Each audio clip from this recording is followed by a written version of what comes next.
This was the moment APC cabals went to the United States to ask for the US government to arrest and jail Jonathan over insecurity in Nigeria. And when this man was asked why ask the America to arrest Jonathan, he said in Nigeria, Jonathan has immunity, but in the US, he has no immunity. So the US can easily arrest him, try him, jail him because of insecurity in Nigeria. Now the thing is boomerang. See how journalist Sambo from Arise TV put it. He said it was APC that went to the United States to report the country to the US government in 2014 about Christian killings that made US to start documenting such cases from then till now. Sambo journalist, this is what he said, that they went there, and you can see a photo of them here. These are the APC cabals before that election that ousted Jonathan from power. And this person here tweeted and said, now them be this hating on Jonathan government for their own mind. Now water don't use back enters name out. APC and Tinubu, carry your cross. You nailed it. So Nigerians have been reacting that they went to report Jonathan's government, and the thing is now boomeranging. The only thing they are now denying is that there's no genocide in Nigeria. Don't forget that even Tinubu himself condemned the killing of Christians, but now the Tinubu's government is saying there's no killing of Christians in Nigeria, and this is serving as a strong evidence. Let me now allow you to take a look at what this and you came just to make sure that they arrest President Jonathan. But why was he not arrested in Nigeria? Why is it that America has to do it? Because he has immunity. And the American government went to arrest Noriega from Nicaragua. So it's easier for them now he's here. So let them just arrest him here. And you know, you can't even arrest a governor in Nigeria. They have immunity. But in America, he has no immunity. And I pray they will arrest him. And you want him jailed here or take him back to Nigeria to be tried? Well, I would want him to be jailed anywhere. First of all, to be tried. I would want him to be tried. And if he's found not guilty, he should be acquitted and discharged. But if he's found guilty, I would want him to spend the prison time in Kirikiri. Whatever is happening right now is not new. In 2014, don't forget, Dr. Abati, you have a situation where APC leaders took themselves from Nigeria, including late General Muhammadu Buhari, who was the then presumption candidate of the APC, and went to meet John Kerry, former Secretary of State, to the U.S. government, and laid down all of this. And you could see that the U.S. took all the things that they said to heart, and since then the US has been documenting everything that's been happening. And close to the 2015 election, John Kerry came to the country, and you know, the US tried to play an influence. Now, if we are reversing the situation, APC is now in government after having chased PDP out, and they are facing the same thing. So our politicians should know that it's not about political party or political actors, but about the interests of the country. Ayo and I have two very, special guests who have great experience in these matters. Right here in our studios, we have Captain Bish Johnson, who is a retired U.S. Army personnel, defense and political affairs analyst as well. He's written an article in the wake of this statement. And we also have joining us via Zoom from the United Kingdom, Professor Ademola Abbas, who is a global affairs analyst. I don't think that this current administration should take ownership of what happened in Buhari and Jonathan's administration, because everything that is happening in Nigeria is public knowledge. We know, the world knows that Nigeria has insecurity problem, just like we know that America has gun problem. So for Mr. President to talk about 2023 to date, that is the right way to go. Don't take ownership of Buhari's administration. Don't take ownership of Goodluck Jonathan's administration. Just engage Mr. Trump, because this is a very highly unpredictable administration. We've seen what is going on in the Caribbean Sea, off the coast of Venezuela. And I know that politicians and scholars will be talking about international laws. Donald Trump does not follow international laws. If he did, he wouldn't be in the Caribbean Sea. If he did, he wouldn't be deploying USS Alford down to the Caribbean Sea. The Israelis, as you see, did not listen to international laws. So this is not a time to talk about international law and speak long grammar. This is a time to engage and get practical results, because this is a very unpredictable administration. If they decide to come into Nigeria, I don't see the capability that we possess in this country to stop them. It's a matter of seconds. They've taken over our airspace. And this is something we must engage them and prevent it from happening. And we should be able to present our case in a very genuine and concise manner, accept that we have a problem. There's a problem in Nigeria. There's a problem. And why I say that there's an element of local and international geopolitics in it is this. Why is it now, after the UN General Assembly speech by the Vice President? You see, before now, I understood that the centerpiece of Nigerian foreign policy is Africa. Africa is the centerpiece of Nigerian foreign policy. I don't know at what point we had deviated from that foreign policy and now made Palestine the centerpiece of Nigerian foreign policy. This is a very sensitive and explosive discussion, which we have no business engaging in, because we already have our own problems that we are dealing with, and we ought to focus on those problems that are of direct interest to Nigeria and stop engaging in things that we have no business engaging in. If you look at the issue of Russia and Ukraine, largely African leaders had maintained what I call strategic neutrality by remaining silent in that war. And that is what we need to adopt. We need to maintain strategic neutrality in issues about Palestine so that we don't go the way of South Africa. You see what is happening in South Africa? What is happening between the US and South Africa is as a result of direct consequence of South Africa's action against Israel, taking their leaders to International Criminal Court and all that stuff. And this is what Donald Trump and his evangelical Christians in America are reading.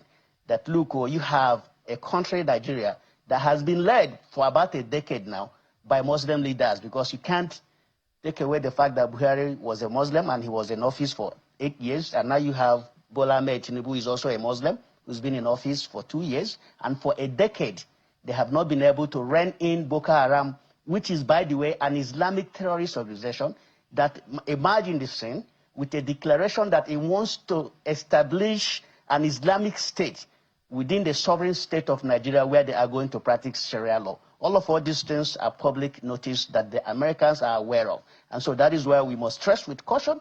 We must tread with honesty and engage the Americans and lay out the steps that had been taken by this administration within 2 years to deal with the problems, insecurity problems that we have. And then lay out the areas of challenges that the administration is facing and ask America, look, this is our challenge. How can you help in these areas of challenges that we have?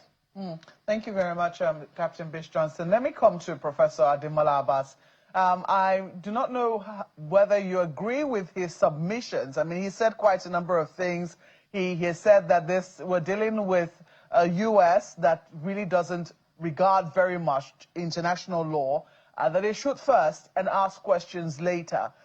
We know that usually within international relations, there are rules, some of them spoken, some of them unspoken, that guides relations between countries. I've written a statement, or will I say an article written by Nigeria's former Chief of Army Staff, Tukur Buratai. He also says, this is a moment charged with danger of catastrophic miscalculation, yet it holds the potential for a more resilient and mutually advantageous alliance. Do you see room here for Nigeria to be able to improve its relations with the United States in a way that mutually benefits both countries? Or do you think that we've since gone way beyond that, given the statement given by President Donald Trump? Well, thank you very much, Mark. Good morning again, and good morning, Ayo. It's nice seeing both of you again. First, to your question whether I agree with the gentleman who just spoke. Well, he said many things. Some I don't agree with, obviously. He made a reference to the fact that this is not the time to talk about international law and all this stuff. But I think if I take that from, not merely because I'm a person of international law, but because this is one of the ways we tend to misfire sometimes and misdirect our attention. As an example, Donald Trump used the word genocide. Genocide is not a domestic law term. Genocide is an international law term. And Donald Trump has a specific reason for invoking genocide in this particular situation. Let's forget whether he invoked it in the Gaza one other places that he should have, or the US should have, but at least he's invoking it in it. That is an international law playing at them. He knows by the virtue of 1940 Genocide Convention, the moment you invoke the existence of genocide in any place, albeit whether it is right or wrong, there is an obligation in the international community to take an action. So, and that is the point. Those who want to play this game, they know how to use international to their advantage. We should not shy away from it. We should confront them with that. So we should come and say, for instance, Well, if you are invoking genocide, that there's genocide, Christian genocide in Nigeria, as a matter of international law, the question is, it does not lie on you as a country to unilaterally then decide what to do. Because genocide convention lays out the procedures to be followed if there is genocide in place. That's just to show that we cannot shy away from international law at all, because they are very, very smart in doing that. Now, having said that, look, on the question of whether there is an opportunity here between Nigeria and the US to improve their relationships, that presupposes there's a breakdown of relationship between the two countries. Obviously, yes. If there was no breakdown, I don't think we'll have got to this particular point in our relationship with the United States, as an example.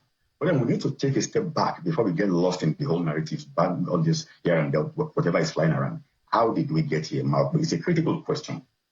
How did we get here? I've read so many things, people saying there was a genocide, there's no genocide. That is not the issue here. The issue is, as a country, we are dealing with a mammoth problem of insecurity in our country, in which perception plays a critical role. And I'll be the first to say, like everybody else, killings in Nigeria today have become so brutally normalized. In fact, it has become completely banalized. So we have the banality of evil on a daily basis in our life.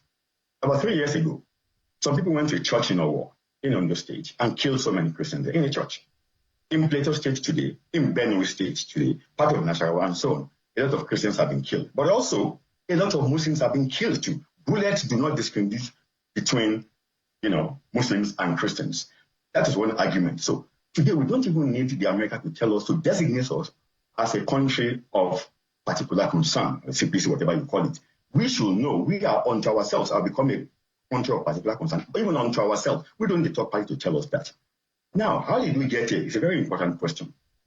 This is not the first time Nigeria has been designated by CPC. Trump 1.0 did it, don't forget. Biden came in 2021, took us from that list. By the way, in that list, you have Saudi Arabia, you have North Korea, you have China, and some other countries in the world that are still on that list. Biden came and took us from that list. Now, in the same year, 2021, there was an bipartisan report on the issue of the International Religious Freedom Act, IIF, which there were issues about. Now, the question is, what did we do about that report in 2021? Apart from that, when certain figures began to emerge, especially with Trump 2.0, the second term of Trump, you have a lot of hawkish people in that government. No question about that, whether you are Exet or you are Marco Rubio or you are Ted Cruz. They have their own sympathies towards a particular religion, no doubt about that. Then the question is, what did we do when they began to send, people to Nigeria to come and investigate what is going on in the country? And they will go to specific areas, Benue State, Plateau State, and places that will justify whatever report they want to do. What did our government do as a people to counter that? It seems to me we've taken a chill pill for too long on this matter. Now, don't forget, when Barack Obama was there was this issue of Islam, this LGBT whatsoever. Barack Obama, because of Nigeria's response to that issue, just like Uganda, Barack Obama chose not to sell weapons to Nigeria. He didn't say, not only didn't stop from not selling arms to Nigeria, he actually prevented other countries from selling arms to Nigeria. It was the same Donald Trump that came here and reversed that and began to sell arms to Nigeria. So when Donald Trump is doing something for Nigeria, naturally we want something back from it. Now, what did he get back? If you are Donald Trump, let's be open. You'll be asking for something in return. There is no free dinner, no free lunch anywhere, not even in Freetown, diplomatically speaking. Donald Trump seems he's doing something for Nigeria, but he's asking himself, what am I getting back? Number one, Palestinian issue, Gaza. Nigeria went to the General Assembly. And I'm not saying as a country we should be cowed or we shouldn't be able to speak our mind. But there's a way you do it diplomatically, for goodness sake. That does not make you look as if you are jettisoning one side completely and you are into that's what it's all about. So when the vice president, correctly in my view, addressed the General Assembly, maybe we should have found a way of parsing our language to make things more balanced. Donald Trump read that. Then do not forget, on the issue of Venezuelan criminals, Nigeria, Donald Trump made it very clear then, if you remember, that Nigeria must take these criminals, otherwise Nigeria will pay for it. Look, we don't have to buckle because of that. We don't have to say, well, because you said that, Mr. President, we are going to jump into this. No. But there's a way diplomacy plays a role in that. We didn't do that. That's the second thing, as an example, that probably Donald Trump will be looking for something for that he didn't get. Then, fast forward. This happened. What has been our response so far? What has been the response of the Ministry of Foreign Affairs? We don't even have any ambassador at the moment that could interfere between Nigeria and the US. So things degenerated to this level because I think as a people, if we are honest with each other, I think we become a bit complacent in the way we've approached some of these issues, in the way we've tackled the issue of insecurity in Nigeria. Any society, whether you're killing Christians or Muslim or traditional worshippers, that you are killing, that people are being killed. On the scale Nigerians are being killed today, you don't need any third party to tell you your country has become a CPC. Now, that does not mean that the government has become tolerant of that. I disagree with that. I don't think our government has become tolerant of, killings at all, whether you are killing Muslims or Christians or whatever. I don't believe in that narrative. But the question is not how much I believe, it is what the government is doing to counter that narrative as and when they arise, not when things get to this boiling point. Having said that, Margaret, I think we've got to a crunch place now in which, as a people, we must make a choice. How do we engage with the Americans on this? And make no mistake, all those who are saying the U.S. cannot attack us, they haven't got any sense of history. I'm not saying the U.S. will attack us. There's a difference between can they attack us or will they attack us? They are two different questions. Don't let them get to them. But what is important here is how do we diplomatically resolve this logjam? For me, that is the critical point. And I think Nigeria has a golden opportunity here to step forward and say, look, mistakes have been made, no doubt. We've learned some lessons. We need your partnership like any major Western partner. We need your partnership to be able to defeat insecurity in our land, whether it is against Christians or Muslims or whatever it is. So far, innocent people have been killed on a daily basis. We need help and we need to move decisively. For me, I think that is where the opportunity lies. It's the ability of the Nigerian government to say, look, we're not going to engage in, combo diplomacy. We're not going to engage in megaphone diplomacy. We're not going to do that. What we're going to do is to have a constructive way of engaging with our international partners, including the United States, to be able to say, look, it's high time we began to take some serious actions to be able to lay to rest the issue of insecurity in our country. So I do think there's an opportunity here for Nigeria and the United States to be able to improve their relationship. Oh, well, both our guests can see that you both see opportunities. But I'm wondering, this statement, we saw one statement from the Ministry of Foreign Affairs before we saw that of the president. I'm just wondering whether you think that the presidency is reading this correctly. Nigeria seems to be interpreting this as a question of tolerance. It will seem between Christians and Muslims. But when you look at the statement, it's about jihadists, Islamic terrorists. Do you think that Nigeria is being careful or is a misinterpretation of what the U.S. is saying? Well, I don't think it's a misinterpretation of what the U.S. is saying. I mean, it's normal that when you are looking at something, as an example, if you are myopic, if you have, short-sightedness, and I am long-sighted, and we are looking at the same object, if I don't have my glasses on, I will look at these things differently from the way you are looking at. We are looking at the same thing, but we are giving different report.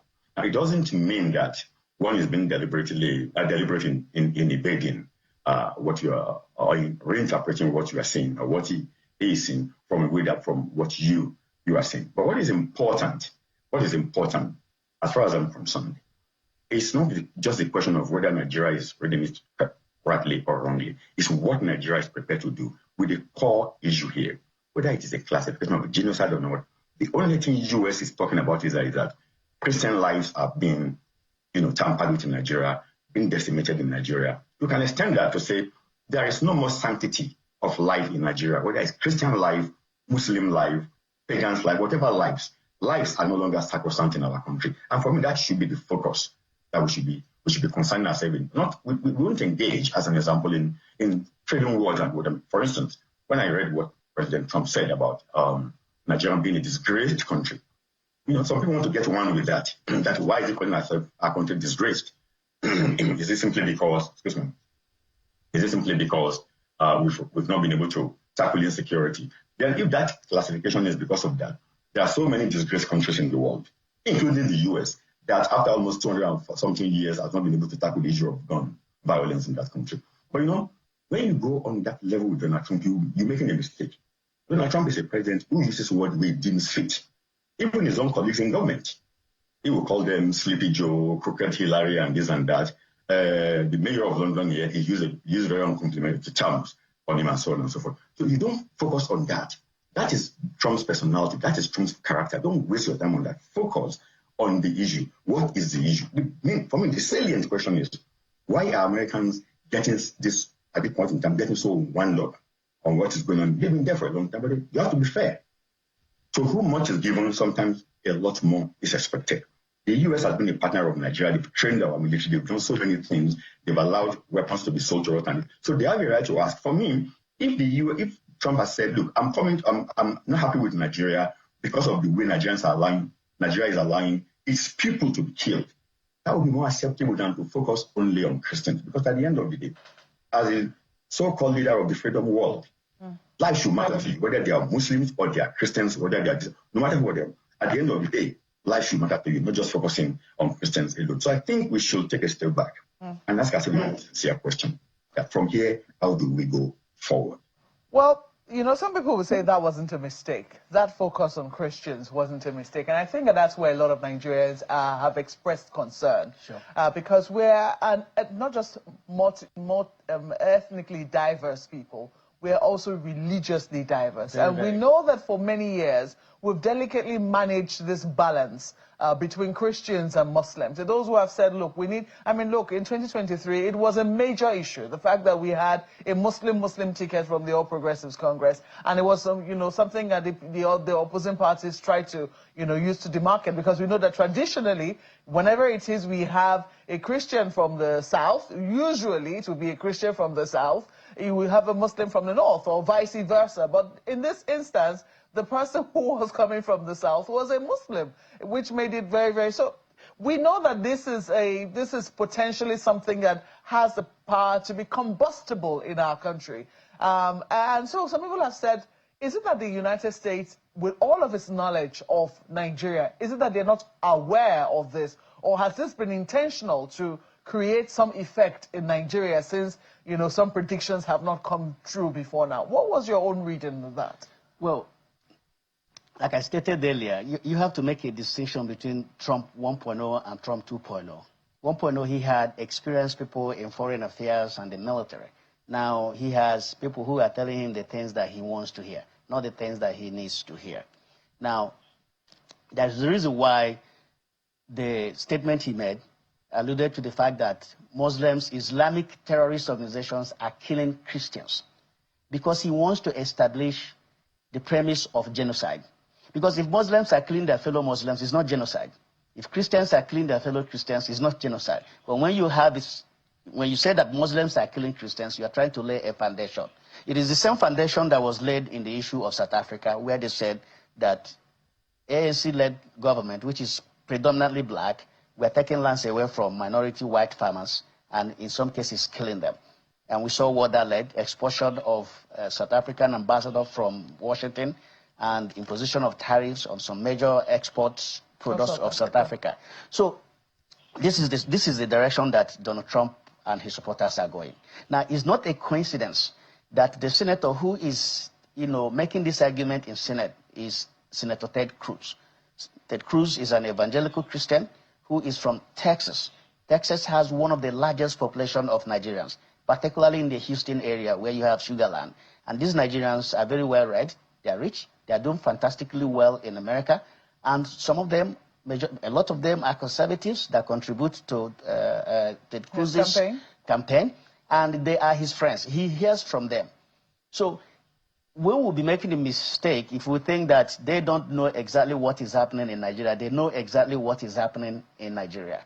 But for America to be able to make a case that they have to come in to deal with the problem, they have to lay that foundation of genocide. Now, like the Prof rightly said, this is not the time for us to begin to debate or argue with Donald Trump and his administration.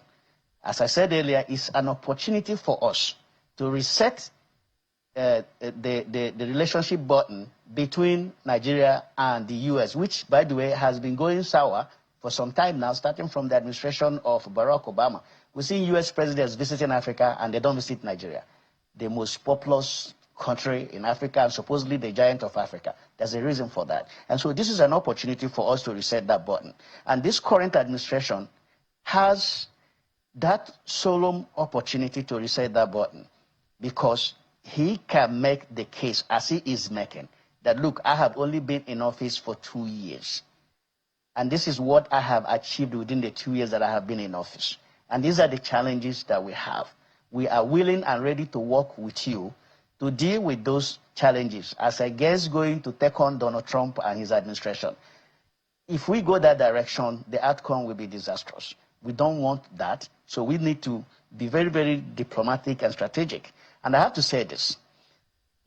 Anytime we find ourselves on a global stage, we should be measured in how we present certain things. The Palestine issue is a very sensitive matter that ought to have been balanced or even left out completely. I didn't see any benefit in making that statement. I didn't see any benefit accruing to Nigeria in making that statement. I also do not see any harm that would have cost Nigeria had we stayed off that comment like most countries did and maintain strategic silence or strategic neutrality on the issue of Palestine and Israel. Yeah, but the United Nations, a lot of people will argue, was formed for the reasons that we're seeing what is happening in, to prevent that sort of situation, that no country should have to face that, or no group of people on earth should have to face what we've seen in Palestine. I completely agree with you. But you also need to agree with me that the United Nations, as far as I am concerned, and not just me, and so many other people, is more or less like a stage where people go to talk. It's more of talk and less of action. Because United Nations was there when Russia invaded Ukraine. Ukraine is a sovereign nation. We've seen what is happening in Ukraine. The United Nations has not been able to stop the humanitarian disaster and catastrophe that is taking place in Ukraine. We've seen what is going on in Sudan. There are people dying in Sudan today as we speak. It's just that the media is not focusing attention in Sudan. The United Nations has not been able to solve that problem. You saw what happened in Gaza. The United Nations was almost powerless. In fact, powerless in stopping what the human catastrophe that took place in Gaza.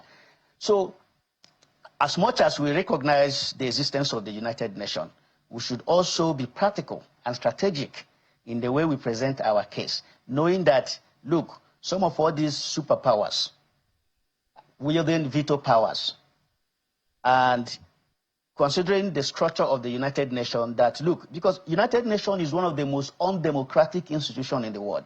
It's an institution that advocates for democracy, but does not have internal democracy within the United Nations.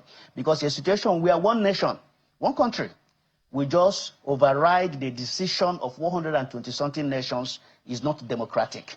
And so we have to take cognizance of all of those things.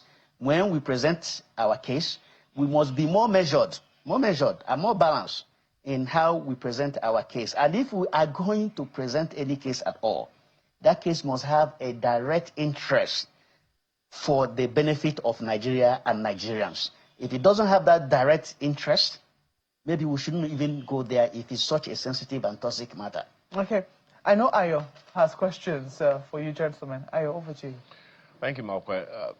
I would want to ask some kind of different questions, but let me take it with you first, Prof. To a large extent, two issues that I'd like you to speak to very quickly. To a large extent, everyone who has been speaking about this has spoken about the fact that the federal government has a responsibility, and no doubt, because it is one state to another state. But then there are those who would point to two origins, because you, Prof, were the one asking, how did we get here? One, it's a good number of Nigerians that have been making different calls. From time to time, politicians will say, that the United States of America should come and intervene in this. The United States of America, or any other country at that, should come in and save the day, so to speak. That's on the one hand. On the other hand, the responsibility of state governments. We say that the responsibility of government shall be the protection of lives and property. And most of the time when these things happen, we speak only to federal government. We don't, it would seem like we are just giving the governors a slap on the wrist. So when you ask the questions, how did we get here? How do these two issues also play? Or don't you think they have any role to play at all? Again, look, you are absolutely right in pointing out those two things. But let me start with the first one, with Nigerians of various shades and classes calling on the Americans to come and do something in Nigeria, protect Nigerians, and so on and so forth. Nigeria is one of the most relaxed countries, actually, when it comes to the question of patriotism. You don't see other countries. I worked for African Union for some time in Ethiopia, and I can never imagine for the life of me an Ethiopian standing up especially during the reign of Mengistu, and you're calling on foreign countries to come and protect your country or come and protect your people. But Nigeria is a very sort of, and that is why when people talk about how undemocratic Nigeria is, I back a bit, because I think we mix a lot of things in the process. So Nigeria is a place where a lot of people have freedom to talk, to say whatever they want to say, whether we have an election. Look, during the election 2023, I was in your studios a lot. A lot of Nigerians were calling, no, come and stop this government from taking over, come and stop Ashiwaji from taking over, come and stop it up. They are just making this kind of calls. And the Nigerian government just sort of takes everything under its chin. Let me be honest with you. We need to balance the freedom of expression with also your responsibility, the civic duties of, Nigerians as a people. We need to balance it.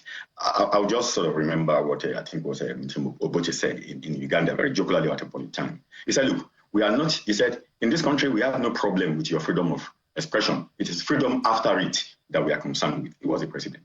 He was saying that people are free to say whatever they want to say. But look, we hurt our countries by our own actions. We deprecate our countries so much.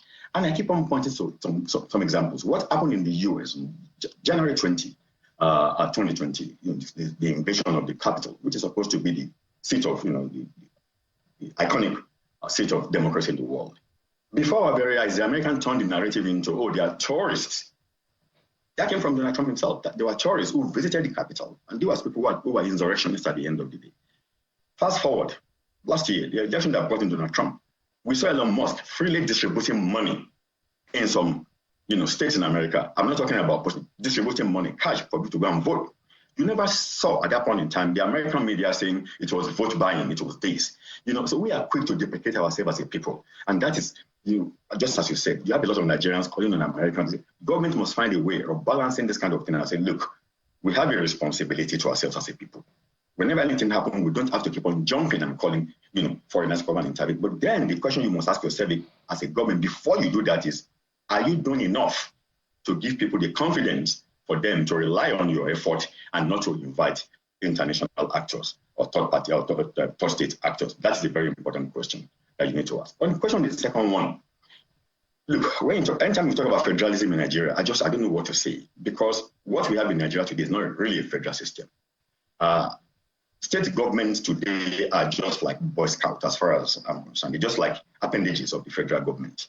It's only in Nigeria that I see a federal government that is dictating to state governments what they should do. State governments need to evolve on their own, and people need to hold them very accountable. We need to hold our governors accountable. Okay. In the last 2 years, we've seen a lot of improvement, a lot of increase in terms of what the amount of money that goes to state government. Where do this money go? You now see state governors buying private jets. I mean, you're talking about governors buying private jets and begin to wonder, are they executive directors of companies? No, they are executive directors of states. I think quite a significant statement have been made, Prof. My sincere apologies, because I know that we're running out of time, and that is what you have said, that we need to hold the governors a lot more accountable than we do. One question for you, Captain Bish Johnson, and then my colleague can take over. You said earlier that we shouldn't just take this, whatever President Trump is saying, as just one of those things. That you have made references to certain things that, look, this is not just a matter of religious intolerance or that there could be more to it. How about this angle some other people are talking about? That the U.S. was probably waiting for an opportunity to retaliate in a way concerning the import ban that the federal government proposed much earlier in this year. The U.S. president, the United States, through one of his representatives, the trade representative, has spoken and said, look, this import ban, this Your Nigeria First initiative, is already telling on businesses in America, and there are going to be consequences. Is that also, in a way, for you, a surreptitious way of getting back at Nigeria with this particular intervention, or you think that doesn't count, Captain? It does. Obviously it does. Yes, obviously it does. We have to look at a range of issues, right? As I stated earlier, there's local politics to it, and there's geopolitics to it as well. And so it's not just one issue. The issue of religion, there is no question of religious intolerance in Nigeria. Every Nigerian has a right to worship whoever or whatever they want to worship. That is not the problem of Nigeria. But we have to make that case that we don't have religious intolerance in this country. The truth of the matter is that because of decades of insecurity, A lot of Nigerians have lost hope and trust in their government ability to protect them. That is why, as you said earlier, you hear Nigerians calling on foreign nations to come and protect them. You saw what happened during the other protests in Kanu, where young people were carrying flags of foreign nations and calling on those countries to come and intervene. That is because there is a trust gap and lack of confidence that the public has in their government. So, direct to the question that you asked, all these factors are playing out. You looked at the issue of the comment that was made by the Vice President at the United Nations. You look at what people are telling Trump and Ted Cruz in Texas about how Nigeria has a Muslim president and vice president, which is a deviation from tradition. And you look at the embargo that you're talking about, Donald Trump is a transactional president. Like the Prof pointed out earlier, he does not engage in anything that does not bring benefit to America. And so he is looking at all this range of issues and making the determination. Unfortunately, because of the failure of the several administrations in this country to rein in insecurity, and I lay the blame mostly on President Muhammad Buhari, because I was one of those who supported him on the basis that as a former military leader, he could rein in insecurity in Nigeria. And as a matter of fact, in his maiden address to the nation the day he assumed office, he categorically stated that we cannot say that we have defeated Boko Haram when you have some Chibogias that are still being held hostage. It's unfortunate that the former president completed his 8 years, passed away, and we still have some hostages being held captive by Boko Haram. And so all these things are the things that we need to consider. Let's not assume that America doesn't know what is happening in Nigeria. They know exactly what is happening in Nigeria. They are hearing from Nigerians. But the president started off correctly, like I said. And I also read the statement that was issued by the former Chief of Army Staff, Borotai. This is a very dangerous time in international politics. Most of the international laws that used to take hold in foreign relations are no longer holding because powerful nations are going against those laws. And so we need to take cognizance of that. And before we take, as we take the steps that we are taking, we shouldn't make argument based. That's why I said, we don't have to look at international law when we make our case. If we go there and start debating international law with Donald Trump, it's going to backfire.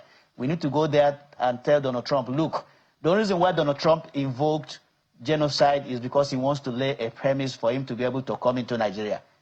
It's the same card he played with South Africa. And that is the card that he's playing in Nigeria here. And that is why he's saying Islamic terrorist organizations are killing Christians. He had to make sure that he put that Islamic before the terrorists to establish that you have Muslims that are killing Christians to get a justification for whatever action that the Americans want to take. Captain, as we wrap up now, I just want to, in 30 seconds, if you can, what do you want to see Nigeria doing? Well, what I want to see Nigeria doing is what Mr. President has already done. I want Mr. President not to take ownership of what happened in Buhari and Jonathan's administration in terms of security, because those two administrations failed Nigerians. Okay. Had they done what they were supposed to do, this president wouldn't have inherited that insecurity situation from those previous administrations. All right. He needs to make that case very strongly that the situation he's facing now was a situation that he inherited from the previous administrations. All right, Prof, quickly in 30 seconds, what do you think Nigeria ought to be doing right now? Well, Marco, first we need to engage more diplomatically with the Americans. Why don't we have an ambassador at this point? Why don't we have ambassadors globally that can interface with those countries and our country, number one? Then number two, we need to be more proactive when such issues as we are dealing with now begin to emerge. To come into our country, guns blazing. You understand? Now, you spoke of Islamist terrorists. Why not tell us the truth? You know who they are. Commodore Lawumi told us. He flirted with it. He just couldn't release the names. But that is understandable. He's our own intelligence officer, trained by you as well. You guys was involved in his training. You guys have better files, access to better information than Lawumi ever had. Why not tell us who they are? Why not tell the world? So please, don't tell us about coming guns blazing. You know who the terrorists are. Tell us. The ones in the power structure of Nigeria. Tell us. Expose them. And then you spoke of atrocities. The atrocities that have been taking place in Nigeria didn't start today. started since around 2003, sometimes with American connivance and silence. We're aware, but we've been rendered powerless because America has been largely complicit in what has happened to us. You can help us. Yes, you can. America can be a true friend to progressive forces in Nigeria, but not by coming in with your guns blazing. We don't need you coming into our country guns blazing. Just stand by the truth and insist on the right things being done. Now you have discovered the cherished Christians in Nigeria. Where were these cherished Christians in 2014, 2015? When the Obama regime, whether you like it or not, at the end of the day, was the American government. When the Obama regime was busy helping to install the APC government, which brought in the reign of Islamists and the attendant security challenges that we are facing today, have been killing these same cherished Christians in droves for over a decade. What has America been doing about it? And what did America ever say? So I'm happy that all of a sudden America remembers that there are cherished Christians in Nigeria, but there are also cherished Muslims. There are cherished Shia Christians, Shia Muslims who have been slaughtered in hundreds without America saying a word for years. So yeah, I agree with you in total. The Nigerian government had better move fast, because if it doesn't move fast, this country will be gone, whether America comes in gun blazing or not. And that is as far as it concerns the Americans. My enemy's enemy is not my friend. But the Americans are not our enemies. But they're also not our friends. Americans are Americans. Donald Trump is beholden to the American people. And it is his interest that Americans are bettered. So at any point in time, understand that he is elected to serve Americans. And when he's speaking promoting American interests. There are cherished Christians who are today being slaughtered in America, treated like animals in American detention centers, clamped in cages, and they are Christians. Latin Americans don't come more Christian than that. They're Catholics, largely Catholics. They don't ask your identity before they clamp you in their detention camps. So please, I do not require Mr. Donald Trump to tell me how nasty my country has become. It is nasty. Does it need help? Yes, we need help. Do we need to find ourselves? Yes, we do. Has Donald Trump lied in any way? No, he largely told the truth. My own position is that yes, help us, but we must help ourselves. It is up to us to help ourselves. Now, why I said I'll lay down the American case first is because it dovetails into what I had already set myself this week. No saints, no sinners, just Nigerians. I have repeatedly sang a particular song each time that this has come to mind, and that is the one where I have said, Boala Lowombe, that is, we are all guilty. Nigeria did not get to this point by accident. It is here by design, but we have acted horribly because we have allowed it, and we are equally complicit in what has overtaken us. My wife runs a business where she sells food. On a Sunday, pretty much like this one, she unexpectedly, at least her staff were not expecting her, so she went to the store. And on getting there, for some reason, inexplicable, because even on normal weekdays, she probably wouldn't have visited, but she went to the kitchen. And she found the staff. They had fried 3 crates of eggs. That's 96. I don't speak about my businesses, so I would avoid speaking, but some of the persons listening to me are familiar with the business about which I'm speaking. It's a food retail business. There were less than 30 people on duty. I think they had about 24 to 26 people on duty because it was a Sunday. They fried 96 eggs. That is more than 3 to a person. You know what's worse? They had no authority or right to fry anything. So this was taken out of stock. And nobody would have known anything about it because it would have been classified as breakages. And then they cooked. I know you'll find this incredible, but it was 12 tubers of yam that they cooked. 12 tubers of yam. 3 crates of eggs. Nigerians. And each and every one of them have at one point or the other had cause to speak about the corrupt government of Nigeria. They have had reason to speak to the wickedness of our rulers. But they did this. I wouldn't eat more than 1 egg fried. Each one of them had more than 3 when you consider the fact that they fried 3 crates of eggs. That is not about sating hunger. That is about being wicked. Now remember this. This wasn't something, this is not something the management was ever meant to find out. And it took the collective silence of those working there, all of them, for that to happen. And they will speak to the wickedness of the government. There was a day I was driving towards my office in Lekki, and I noticed that a light had come up on my dashboard suggesting that I had a flat tire. I had run flat, but it was necessary that I topped up the hair. So I parked by a vulcanizer at the junction to my office on Admiralty. And he said, oh, you have a couple of leakages. I didn't argue with him. I paid him. And he fixed it. So I drove away.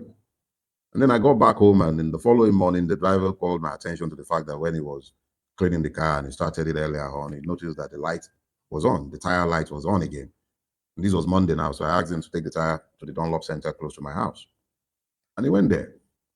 And by the time he got back, he said, oh, there was something wrong with the valve. So they replaced the valve. I never had any leak in my tire. But this vulcanizer, he had, anyway, I went back to him on my way to the office. And I said to him, you have apprentices, young boys, a couple of them probably in their early teenage years. And you're already teaching them to steal as part of them learning a trade. But he too will speak about the wickedness of Tinubu. He will tell you how wicked the government is. He will speak of the oppression of the ruling class. But he's a Nigerian. He is one of us. Just another Nigerian. When I was in prison, I came across multiple persons who had no business being in prison. Absolutely no business being in prison. But because somebody somewhere, some Mr. Big Man, felt himself wronged or felt a need to punish someone for something that went wrong, they're in prison. It's just another Nigerian. No saints, no sinners. And then I realized that when we fail to understand that the other person is just another Nigerian, just another victim, just another person whom the system is dealing with, we legitimize what happens to them because we don't have a template for who the Nigerian is. It's always about, is either the person is one of ours or is one of theirs. Meanwhile, in our heads, we've qualified the person as either a saint or a sinner on the basis of our subjective interpretation of the person's humanity. So if you learned that the army massacred a Shia crowd, you automatically justify the fact that they were murdered because Shabi is the Shia, the apostates. And if you are a Christian, particularly in the South, Shabi is the Muslims killing themselves. So you have the saints, you have the sinners, and you forget it's just another Nigerian. Oh yeah, you have your Boku advert. The fraudulent trader is meant to be from a particular ethnic group, right? You see, here is the sad thing. You're merely painting the picture of a Nigerian. The person outside the country coming across you as a Nigerian is already bad enough that you're some effing ass nigger. You're a black man. You don't get it. You think he cares for the niceties of your ethnicity? He doesn't. You've defined yourself in front of him. Oh, when you say, oh, this one is a ritualist, that one is a fraudster, that one is a terrorist, they don't care. You're just defining the Nigerian. That's all you're doing. You define the Nigerians each time you open your mouth to talk about the saints, the sinners. There are no saints or sinners in the eyes of the world. It's just a Nigerian. It's just another Nigerian. That's all you are. Why should it be the business of the West to separate you in the manner that you have separated yourself? Why should it be their business? They don't care. You're just another Nigerian. Or you're Christian. They will ask the question after the fact. You've already been stereotyped. They have your profile. The Nigerian. Who is the Nigerian? Is the fraudster. You define yourself as one. Is the one you can't trust when you buy things from him. You defined yourself. Or he's a ritualist. You defined yourself. Oh, he's a terrorist. You've defined yourself. They can't be trusted. You've defined yourself. The world does not care which part of the many divisions you come from. The moment you bring out your green cars, your victimhood is ascertained. Everything you've had occasion to say about each and every one of the other victims, you are identified by. That is exactly how they identify you. When you sit down and you legitimize the massacre of one ethnicity or religiosity on account of your narrow subjective interpretation of their humanity, you do the same to yourself. The same rule that applies to the ninja is the one that applies to the woman in Poda. Both of them look exactly alike. So at the end of the day, when you define something in terms of your subjective understanding of who and what that person is, you're defining yourself as well. The same force of impunity that murdered over 430 Shia in Zaria, that was the same impunity that came visiting at Lekki Toll Gate. That was the same impunity that went to Hodi. That was the exact same impunity that you saw in Zakibiam. You tolerate it in one space, he says hello in the next space. Because they are all Nigerians. They are no saints, they are no sinners. Just Nigerians. That is all they are. Just Nigerians. And you know what happens?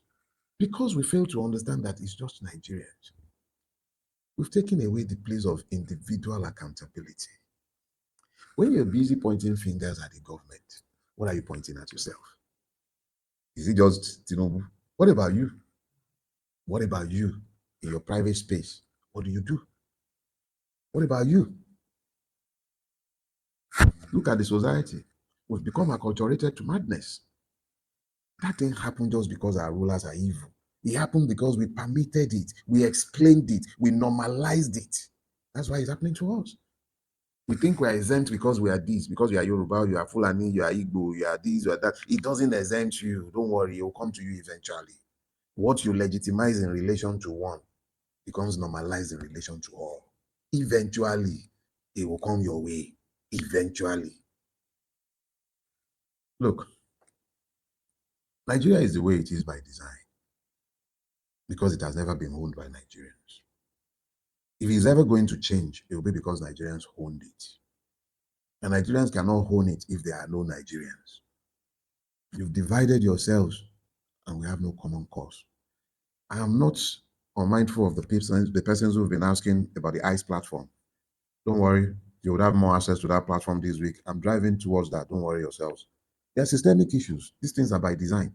But we would have to find common cause, bring ourselves together, understanding the fact that we cannot deal with these as saints and sinners. It's just Nigerians. We're all just Nigerians. For now, that's all we are. That is not supposed to mean that we cannot be anything other than Nigerians. People do not stay together by force. They stay together because they have reasons to want to be together. We have to find these reasons because what has been designed for us is that we break it up. As long as the West have access to our natural resources, they are fine. We can exist in a perpetual state of war, which is where we've been essentially since 2003, 2004, since Obasanjo, the beginning of Obasanjo's second term. We've been in a slow burn civil war. It's just not been called exactly that. So we have to come to the point of understanding that it is entirely up to the victims to find the grace to understand and recognize. There are no saints, there are no sinners, they're just Nigerians. Look all around us. Look all around us. Because of the divisions that we have allowed, because of the divisions that we have embraced, our society has broken down because we don't have shared norms any longer. Trump spoke about how the Nigerian government has allowed it. Those are the systemic reasons for our madness. How do you have a multi-ethnic, multicultural, religion-sensitive country and a party, the APC, who deliberately promote divisions in that same country. Muslim ticket was bad enough. You weaponized ethnic bigotry in Lagos State and everywhere else. Bigotry has always been part and parcel of Nigerian politics. But it had never happened that person in high government offices, public officials, would embrace bigotry so blatantly in the public space. But if we, who are not beneficiaries of the madness, who are in truth the victim of the madness, refuses to find the grace, to find the common purpose, to come together to ensure that our house does not come crashing around our heads, what we would have is what we already have: social conflicts, resentment, loss of trust in public institutions, reduced social cohesion, moral ambiguity. Look all around us. Internal conflict everywhere you turn. The fact remains that there are no saints and there are no sinners, only Nigerians. We are all commonly guilty and responsible for where we are. There is a part where there is a systemic guilt and it should be addressed. But even that systemic guilt can only ever be redeemed or dealt with when we, as a people, come to the knowledge of the fact that these issues have to be dealt with, recognizing that there are no saints, no sinners, just Nigerians, and stop prioritizing this subjective basis for assessing power. Stop it. Stop it. Stop this idiotic fixation on ethno-religious filters for the truth. Is there a genocide in Nigeria? Oh, yes, there is. Trump was never required to tell us that.